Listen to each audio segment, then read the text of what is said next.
하나님의 구원의 은총은 우리 인간의 노력과 애씀과 어떤 행위와 공로가 아닙니다. 하나님의 일방적인 사랑과 긍휼 때문에 주어집니다. 아브라함이 그랬습니다. 그가 과거 하란에서 우상을 숭배하고 있을 때 하나님의 은총이 그에게 임했습니다. 그리고 아브라함은 그 하나님의 은총을 믿었습니다. 하나님은 그 아브라함의 믿음을 가지고 의롭다 칭함을 받았습니다. 아브라함이 의인이 된 겁니다.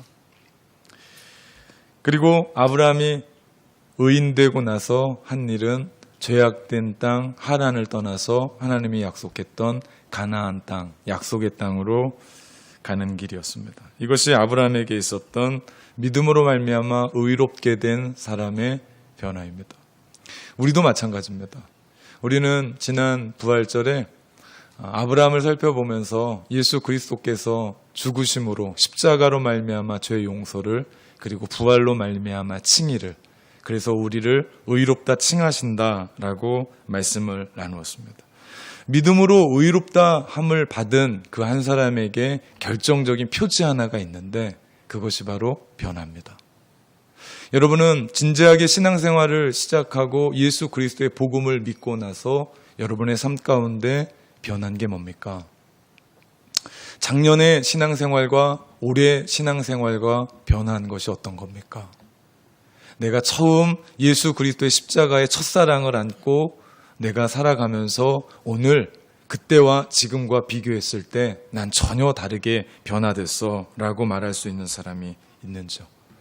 만약에 신앙생활 진지하게 복음을 받아들이고 예수 그리스도를 믿는데도 내 삶 가운데는 그 거짓된 삶, 나쁜 습관 하나 끊지 못하고 그냥 살아간다면 우리는 예수 그리스도를 믿는 게 아니라 그냥 교회 왔다 갔다 하는 수준에 머물러 있는 사람이라고 볼 수 있습니다.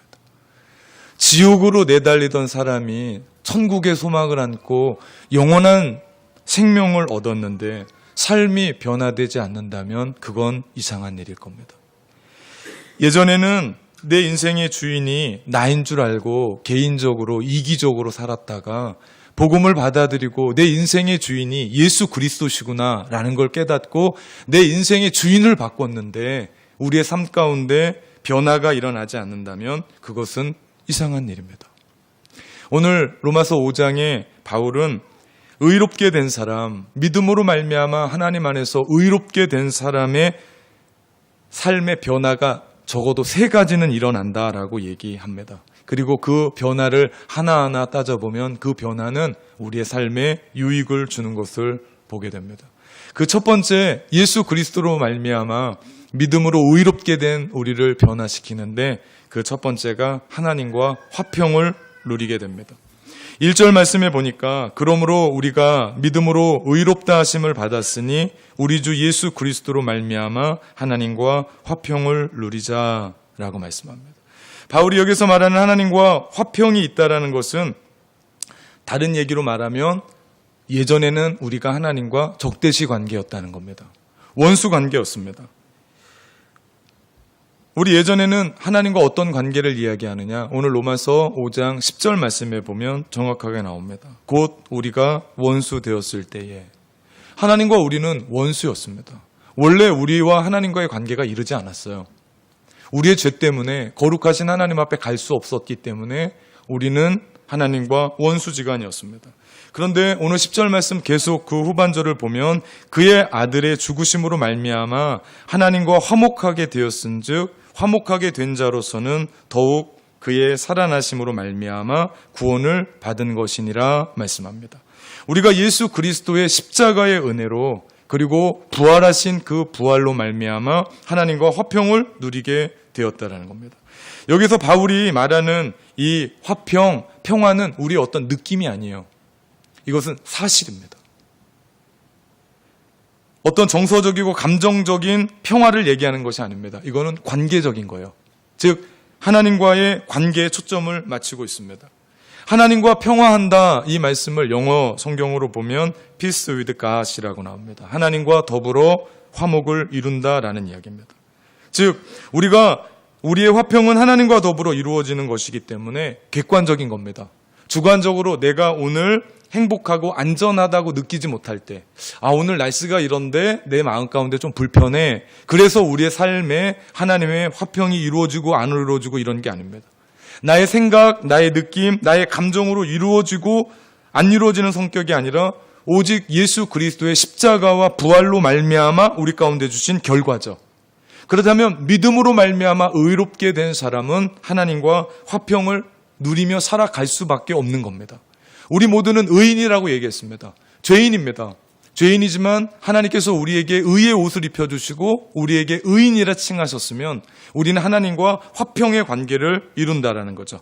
이 삶은 또 우리의 삶 가운데 두 가지의 변화를 일으키죠. 그것은 먼저 하나님과 내가 화평을 이루면 나는 다른 사람과 화평을 누리며 유지하며 살아갑니다. 가장 가까운 관계인 부부 관계 안에서 화평을 누려요. 내가 사랑하기 때문에 화평을 누리는 게 아닙니다. 내가 믿음으로 말미암아 의롭게 됐기 때문에 하나님과 나 사이를 화평케 하셨던 그 주님의 은혜로 가장 작은 부부의 관계부터 이웃의 관계, 친구의 관계, 부모와 자식과의 관계, 더 나아가 우리 직장과 사업장의 관계, 또 우리 공동체의 관계는 말할 것도 없고요. 성도와 성도의 관계 안에서 우리는 평화를 누리며 살아가는 존재라는 겁니다. 그것이야말로 내가 구원받은 하나님의 백성이고 하나님께서 우리를 믿음으로 말미암아 의롭게 했던 한 가지 표시죠. 생각해 봅시다. 내 마음 가운데 나는 어디를 가든지 다른 사람과 화목하고 화평한 사람으로 살아가는가? 내가 믿음으로 말미암아 의롭게 된 사람으로 내가 들어가는 곳곳마다 평화가 일어나고 내가 들어가는 곳곳마다 공동체가 세워지고 사람들이 세워지고 그런 일들이 일어나는가? 아니면 내가 들어가는 곳곳마다 깨어지고 내가 곳곳마다 들어가는 곳마다 무너지고 나는 혹시 가는 곳마다 트러블 메이커의 사람이 아닌가? 우리는 피스메이커입니다. 물론 우리가 평화를 만드는 건 아닙니다. 내가 믿음으로 말미암아 의롭게 되었기 때문에 하나님과 평화를 유지하고 있는 거예요. 그러면 우리는 어느 곳에 가서 누구를 만나든지 그 사람과 평화할 수 있다는 겁니다. 이것이 예수 그리스도를 믿음으로 말미암아 의롭게 된 사람의 변화요 표시입니다. 그런가 하면 또 하나는요, 하나님과 나 사이에 화평을 맺고 있으면 나 자신과의 화평을 이룹니다. 많은 경우 나 자신과 평화를 누리지 못하는 경우가 상당히 많아요. 한 집사님을 통해 키위 한 분을 알게 됐습니다. 이분은 대학에서 공부를 많이 하신 분이에요. 박사님입니다. 그런 수준이 있는 사람과 제가 길을 걸어가다가 이분이 돌에 걸려서 넘어졌어요. 그 아시안 앞에서 넘어졌으니 얼마나 그 쪽이 팔리겠어요. 갑자기 막 이분이 욕을 하는 겁니다. 제가 좀 당황해서 나 때문에 넘어졌나? 라고 생각했더니 저는 아니에요. 그래서 이분이 돌을 욕하나 보다 생각했더니 돌도 아니에요. 걸려 넘어져 있는 자기 자신에게 욕을 하고 있는 거예요. 아니 차라리 돌에게 욕하지. 자기 자신에게 정말 이렇게 얘기할 수는 없죠. 막 욕을 막 하는 거예요. 제가 황당했습니다. 이는 하나님과 나와 화평을 이루지 못하는 삶이 보여주는 그대로입니다. 나 자신과의 화해를 하지 못한 결과요. 그렇게 되면 우리는 우리 자신과 우리 자신을 노예로 삼고 살아요. 많은 사람들이 남모를 열등감에 살아갑니다. 누구는 저만큼 있는데, 누군 저렇게 잘 나가는데, 자식은 저런데, 이런 마음을 가지고 열등감을 가지고 살아요. 이 열등감을 해결하지 못하면 그 열등 의식을 감추기 위해서 폭력을 써요. 물론 주먹을 날리는 건 아닙니다. 언어의 폭력을 사용하고 그 마음 가운데 있는 쓰디쓴 심성, 거친 심성을 그대로 표출해요. 누구에게요? 가장 가까운 사람에게. 심지어는 자녀에게. 심지어는 정말 사랑해야 될 남편과 아내에게. 정말 가까운 이웃에게, 저기 이상하게 평화를 위협하는 김정은에게 화를 내고 그 중동에 있는 그 IS에게 화를 내고 이런 일은 없어요. 내 자신과 화해를 못하면 우리는 어떤 일이 일어납니까? 우리는 분명 우리 주변에 있는 사람들을 불편하게 해요. 생각해 봅시다. 내가 하나님과 화평을 이루는, 즉 믿음으로 말미암아 의롭게 된 나는 나 자신과 화평을 이루고 있는가? 여러분 어떻습니까? 여러분 자신과 화평을 누리고 살아갑니까? 만약에 이것이 되지 않으면 자기를 폄하해요. 어떨 때는 자기를 학대까지 합니다. 이것을 해결할 수 있는 방법은 한 가지입니다. 그것은 하나님과의 평화를 얻어서 나 자신과의 평화를 이루어가는 겁니다. 나 자신을 사랑할 때만, 내 자신이 그렇게 사랑받을 때만 그렇게 나 자신을 그대로 인정해 줄 수 있습니다. 우리는 한국을 떠나서 뉴질랜드의 이민과 유학의 삶을 살아갑니다. 전혀 다르죠. 한국에서 그렇게 누리고 있었던 건 여기서 못 누립니다. 한국에서 그 많은 유치 있었던 것 우리는 여기에서 이루지 못하고 살아갑니다. 그러니까 우리는 자꾸 이질적인 삶을 살아가요. 거기를 동경하면 안 되는데 옛날이요 있었습니다. 근데 현실을 우리는 생각하고 한국과 뉴질랜드의 삶을 전혀 다르는 것을 인정하면서 살아가야 돼요. 틀린 게 아닙니다. 다른 거죠. 다른 것을 받아들이고 인정하게 될 때 지금 나의 삶을 인정하고 긍정하고 받아들이며 살아갈 수 있는 거죠. 자기 자신을 사랑하지 않는 사람이 하나님을 사랑할 수 있을까요? 이웃을요? 가족을요? 자녀를요? 사랑하지 못합니다. 사랑을 하더라도요, 삐뚤어진 사랑합니다. 그래서 내가 그만큼 자녀 사랑해서 이만큼 키웠다고 생각했는데 자녀가 이상해졌어요. 그래서 얘기해요. 난 이만큼 사랑으로 자녀 키웠는데 왜 자녀가 이렇게 됐을까? 생각해보면 나의 삐뚤어진 이기심으로, 삐뚤어진 그 사랑으로 그 자녀를 양육합니다. 이러면 그 누구도 사랑할 수가 없습니다. 모두를 사랑하려면 내 안에 있는 욕심과 열등감에 쌓인 나 자신과 그 불화를 끊어야 됩니다. 그럴 때 비로소 나는 가정을, 자녀를, 이웃을, 하나님을 사랑할 수 있게 되고 비로소 그 눈이 뜨여지기에 시작됩니다. 요즘 여러분의 삶을 되돌아봤으면 좋겠습니다. 자꾸 내 삶 속에서 분노가 일어납니까? 예전에 그런 사람이 아니었는데 자꾸 화를 냅니까? 아니면 뜬모를 열등감으로 사로잡혀 있습니까? 난 그러지 않아도 되는데, 그래도 잘 살고 있는데 난 다른 사람과 비교하면서 자꾸 내 마음 가운데 열등감이 일어나나? 이런 나 자신이 미워집니까? 한없이 미워집니까? 그리고 남을 용서하지 못합니까? 내 마음이 다른 어떤 것으로 불안합니까? 그렇다면 여러분의 믿음을 점검해 보십시오. 그리고 나 자신에게 이렇게 말해 주십시오. 하나님이 나를 의인으로 만들어 주셨잖아. 나를 의인 만들어 주시기 위해서 십자가에서 그 고통 당하시고 부활하셨잖아. 나는 하나님 앞에 사랑받은 사람이고 나를 위한 일이지 라고 내 어깨를 두드려주면서 나에게 이야기를 할 수 있어야 됩니다. 믿음으로 말미암아 의로워진 사람이 하나님과 화평을 누립니다. 화평을 누리면 다른 사람과 화평을 누릴 뿐만 아니라 나 자신과 화평을 누리는 겁니다. 거울을 볼 때마다 여러분 웃어주십시오. 세상 살아가면서 여러분 얼굴 보고 웃어주는 사람이 별로 없어요. 그러면 아침에 일어나서 나 자신에게 나라도 웃어줘야죠. 미소를 한번 날려주는 거예요. 기쁘게. 이것이 하나님과 화평을 누리는 한 사람의 모습 아니겠습니까? 이것이 믿음으로 말미암아 하나님 앞에 구원받고 그 믿음으로 말미암아 하나님과 화해되어서 살아가는 사람의 모습 아니겠습니까? 여러분은 제일 먼저 아침에 일어나서 거울을 보면서 여러분 뭐라고 얘기합니까? 멋있어. 아름다워. 넌 하나님께 사랑받은 자야. 이렇게 얘기해 줍니까? 아니면 그 거울을 깨고 싶습니까? 여러분, 내가 내 자신을 사랑하지 못하면 그 누구도 나를 사랑하지 못합니다. 나도 내 자신을 사랑하지 않는데 그 누가 나를 사랑하겠습니까? 믿음으로 말미암아 의롭게 된 사람, 그는 하나님과 화평합니다. 그렇게 화평한 사람은 다른 사람과 화평할 뿐만 아니라 나 자신과 화평을 누리게 되는 줄 믿습니다. 두 번째, 의로 말미암아 변화된 사람의 변화, 의롭게 된 삶으로 변화된 삶. 그것은 2절 말씀해 보니까 우리가 서 있는 이 은혜에 들어감에 있다는 겁니다. 2절 말씀해 보니까 또한 그로 말미암아 우리가 믿음으로 서 있는 이 은혜에 들어감을 얻었으며 라고 얘기합니다. 여기서 중요한 두 단어가 나옵니다. 하나는 서 있다, 또 하나는 들어간다라는 겁니다. 우리가 하나님과 화목하기 때문에 내가 하나님을 아는 겁니다. 하나님을 알고 하나님과의 바른 관계를 맺고 있으니까 내가 하나님 앞에 들어가고 그 앞에 서일 수 있는 겁니다. 관계가 깨어지잖아요. 그러면 그 어느 곳도 가기 싫습니다. 교회도요, 관계가 한번 깨지잖아요. 그러면 교회 가기 싫어요. 내가 식료품 가게에 갔는데 내가 관계가 깨진 그 사람이 거기 있잖아요. 그러면 나는 꼭 사야 되는데 안 사고 돌아옵니다. 그리고 다른 데 돌아가죠. 이게 관계가 깨진 겁니다. 안타까운 거죠. 어려운 거죠.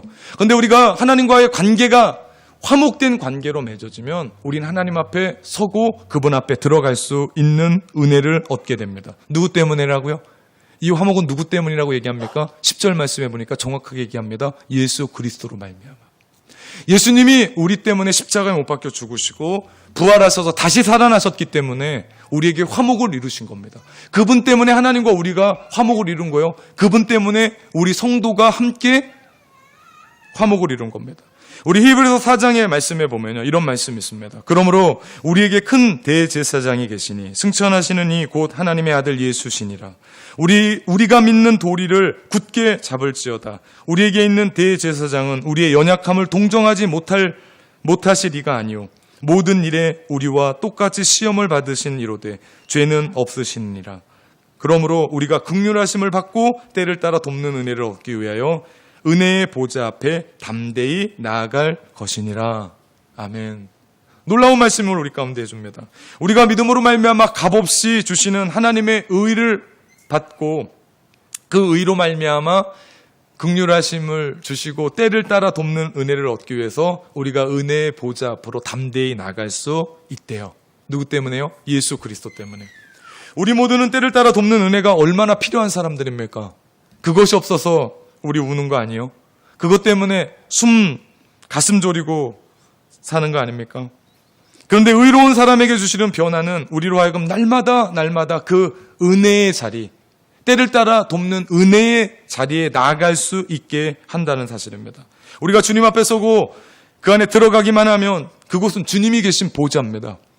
그곳에는 예수 그리스도 대제사장이 계시니 그분은 우리를 모르시는 분이 아닙니다. 우리를 이해하십니다. 우리를 다 알고 계십니다. 우리의 처지를 아십니다. 우리의 고난의 중심에 계신 분입니다. 내가 올 때 왜 우는 줄 아십니다. 내가 아플 때 왜 아파하시는 줄 압니다. 그분이 우리를 동정하사 우리를 긍휼히 여기사 때를 따라 돕는 은혜를 주시겠다고 약속하십니다.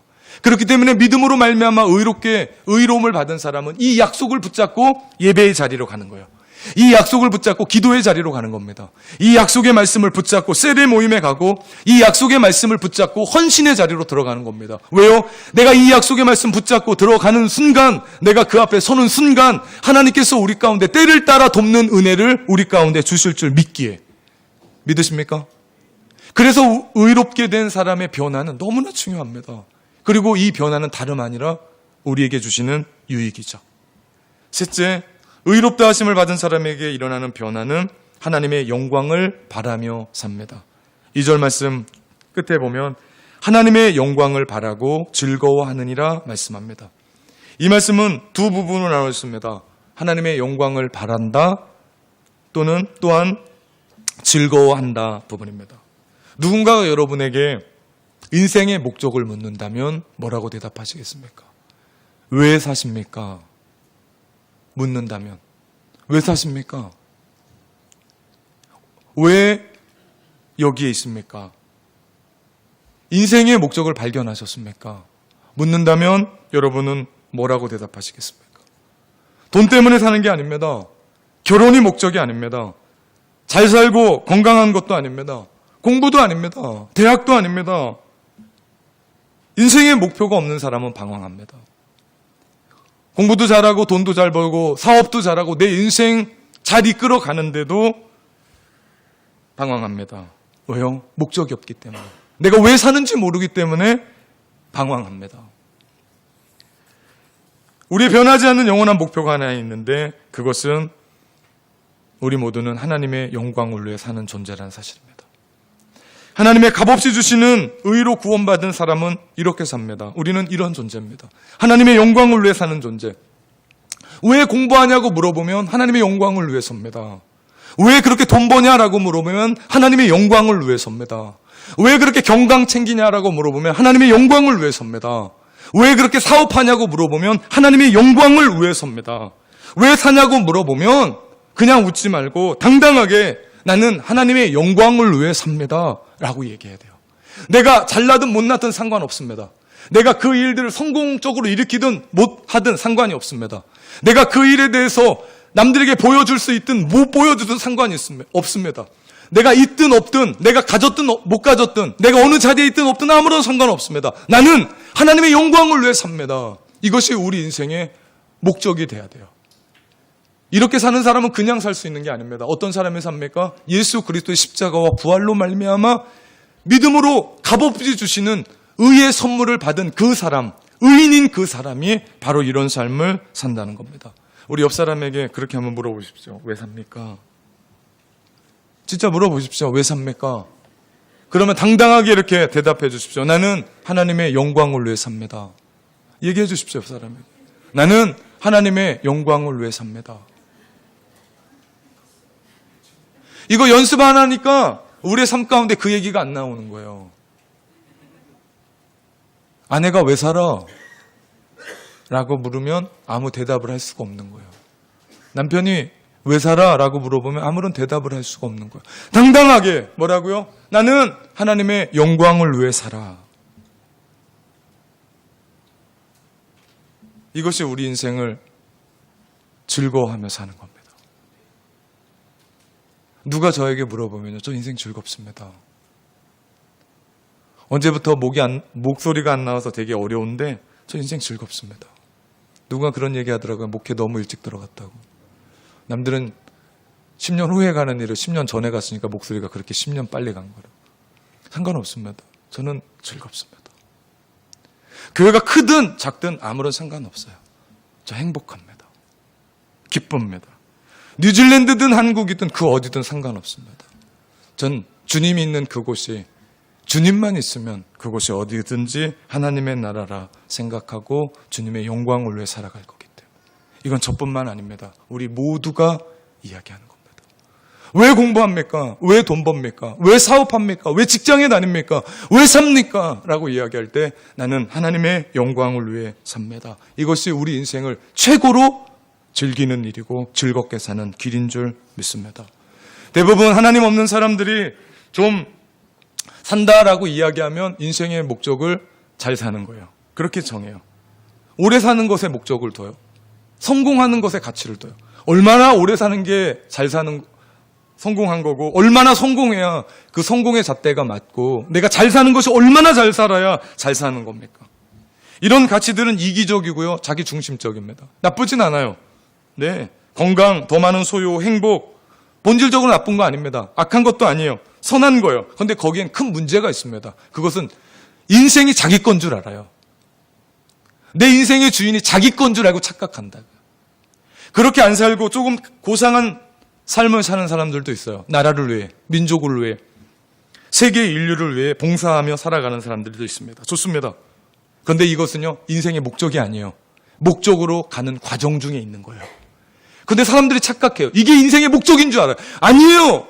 그것은 내가 하나님의 영광을 이루기 위해 가는 하나의 과정 중에 있는 겁니다. 이것은 삶의 목표일 수가 없습니다. 우리 인생에 참된 인생의 목표가 있다면 그것은 하나님의 영광을 위해 사는 겁니다. 나를 만드시고 조성하시고 지으신 그 하나님, 나를 세상에 두신 그 하나님께 내가 영광을 돌리고 찬양을 하고 예배를 올려드릴 때 내가 그분을 위해 살아가는 존재임을 깨닫고 내가 공부를 하든 사업을 하든 돈을 벌든 내가 어떤 삶을 살든지 간에 주님의 영광을 위해 살아갈 수 있는 것, 이것은 우리 인생에 절대 변하지 않는 목적입니다. 이것 때문에 결혼을 할 수도 있고 안 할 수도 있습니다. 이것 때문에 오래 살 수도 있고 그러지 않을 수도 있습니다. 이것 때문에 내가 대학에 갈 수도 있고 안 갈 수도 있습니다. 그런데 중요한 것은 하나님의 영광이 내 인생의 첫 번째 목적이어야 돼요. 그거 없이 내가 달려가다 보면 우리 인생은 반드시 방황합니다. 그렇습니다. 하나님과의 관계가 회복되면 위로부터 임하는 하나님의 영광을 누릴 수 있는 특권이 우리 가운데 주어지고 더불어 내 삶을 통해 하나님께 영광을 돌립니다. 놀라운 거 아닙니까? 나같이 부족한 사람이, 나같이 연약한 사람이, 뭐 할 수 있는 것이 없는 사람이 하나님의 영광을 위해 산대요. 놀라운 거 아닙니까? 내가 그 하나님의 영광을 위해 산대요. 이것이 의인된 삶의 사람의 변화입니다. 이 같은 세 가지 변화는요, 곧 가만 보면 우리에게 유익입니다. 이 유익은 구원의 과거, 현재, 미래의 모습입니다. 그리스도 안에서 우리의 과거 형편없었습니다. 그리스도 바깥에 있을 때 우리의 삶은 입에 오르기도 오르내리기도 싫은 그런 삶이었습니다. 그런 반역과 죄로 얼룩진 우리의 옛 기록들이 지워졌고 우리는 하나님과 화평하는 존재가 됐습니다. 그리고 현재 지금 우리는 하나님과 개인적인 친분을 누리며 내가 그분 앞에 서게 됐고 내가 그분 앞에 들어가게 됐고 내가 그분 앞에 서기만 하면 긍휼하심과 때를 따라 돕는 은혜로 우리 가운데 채우시는 은혜를 경험합니다. 내가 예배 갈 때마다, 내가 기도의 자리에 들어갈 때마다, 내가 성경 말씀을 읽을 때마다, 내가 찬양을 부를 때마다 내 마음 가운데 은혜에 서 있고 은혜에 들어가 있는, 그 자리에 들어가 있는 나 자신을 깨닫는 거죠. 현재. 미래, 장차 올 미래 우리는 하나님의 영광에 충만하고 놀라운 임재 가운데 살며 그분을 기쁘시게 하는 존재로 살아갈 것이라는 겁니다. 이것이요 믿음으로 말미암아 구원받은 사람들의 변화요 유익입니다. 사랑하는 성도 여러분, 여러분은 의인입니다. 이제는 하나님 안에서 의인으로 삽시다. 기도하겠습니다. 내가 누구인 줄 알았습니다. 과거도 하나님의 은혜였고 지금 현재도 하나님의 은혜 속에 삽니다. 미래 역시도 하나님의 은혜로 열리게 될 줄 믿습니다. 하나님과 화평된 자로 이웃과 나 자신과 화평하며 담대히 은혜의 보좌 앞에 나가 때를 따라 돕는 은혜를 받으며 하나님 살아계신 것과 내가 어떻게 살아가야 되는지를 깨닫고 결국 우리 인생이 하나님의 영광을 위해 살아가는 삶 사는 의인으로 말미암아 변화된 삶, 그 유익된 삶 누리며 살아가는 우리 모두 되게 하여 주옵소서. 예수 그리스도의 이름으로 기도합니다. 아멘.